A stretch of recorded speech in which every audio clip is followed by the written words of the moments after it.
নেইমারদের দুর্দান্ত পারফরম্যান্সে কষ্টসাধ্য জয়ে রেলিগেশন এড়াল সান্তোস। দেখুন, ব্রাজিলের ক্লাব ফুটবলে সর্বোচ্চ প্রতিযোগিতার ২ নম্বর দল হলেও কঠিন পরীক্ষা দিতে হয়েছে সান্তোসকে। অবশ্য তাদের বিপক্ষে ড্র নিয়ে ফেরাটাও যথেষ্ট হতো না নেইমার জুনিয়রের ক্লাব সান্তোসের জন্য। শীর্ষ প্রতিযোগিতা থেকে অবনমন রেলিগেশন এড়াতে জয়ের বিকল্প ছিল না।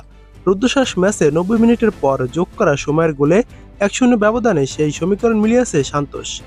ঘরের মাঠ ভিলা বেলমিরো স্টেডিয়ামে পালমেরাসকে আতিথ্য দিতে নেমে প্রায় সমান তালে লড়েছে সান্তোস। তবে পজিশনে তারা এগিয়ে ছিল। ১৭টি শট নিয়ে ৩টি লক্ষ্য রাখতে পারলেও জয় নির্ধারণী গোল পেতে ৯১ মিনিট পর্যন্ত অপেক্ষা করতে হয়েছে নেইমারদের। পুরো ৯০ মিনিট খেলে ব্রাজিলিয়ান এই সুপারস্টার নিজে গোল না পেলেও বেশ কয়েকটি দারুণ সুযোগ তৈরি করেছিলেন। একমাত্র গোলটি করেছেন বেঞ্জামিন রুলহেইজার।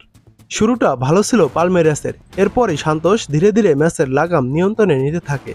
তাদের শক্তিশালী হতে দেখেও খুব একটা হুমকি হয়ে দাঁড়াতে পারেনি আবেল পেরেরার দল।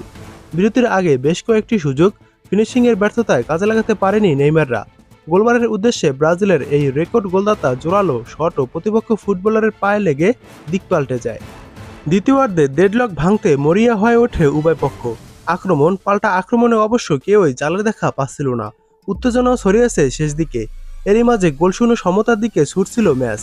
যোগ করার সময়ের প্রথম মিনিটে রবিনিও জুনিয়রের পাস পেয়ে নিচু শটে রুলহেইজার সান্তোসের ১-০ গোলের ব্যবধানে জয় নিশ্চিত করেন। এই জয়ে ২০ দলের শীর্ষ প্রতিযোগিতায় ১৬তম স্থানে থেকে রেলিগেশন এড়ালো সান্তোস। তবে ম্যাচ বাকি থাকায় তারা এখনই ঝুঁকিমুক্ত নয়। ৩৩ ম্যাচে ৯টি করে জয় ও ড্র নিয়ে সান্তোসের পয়েন্ট ৩৬। ১৭ নম্বরে থাকা ভিটোরিয়ালের পয়েন্ট ৩৫, অর্থাৎ ড্র করলে তাদের নিচে নেমে যেত নেইমাররা। অন্যদিকে ৬৮ পয়েন্ট নিয়ে টেবিলের ২-এ অবস্থান করছে পালমেরাস। তাদের চেয়ে ৩ পয়েন্টের ব্যবধানে এগিয়ে রয়েছে ফ্লেমেঙ্গো রয়েছে শীর্ষে। অনেক গাম ছুটানো জয় হলেও ম্যাচের শেষটা নেইমারের জন্য স্বস্তির। একের পর এক চোটের দখলে জাতীয় দলে ডাক না পাওয়া, সান্তোসের সঙ্গে চুক্তির মেয়াদ বাড়ানো কিংবা ছাড়া নিয়ে অনিশ্চয়তা, সাম্প্রতিক সময়ে নানা বিতর্কিত ঘটনার পর রেলিগেশন এড়াতে পেরে আপ্লুত হয়েছেন সাবেক এই বার্সেলোনা ও পিএসজি ফরোয়ার্ড।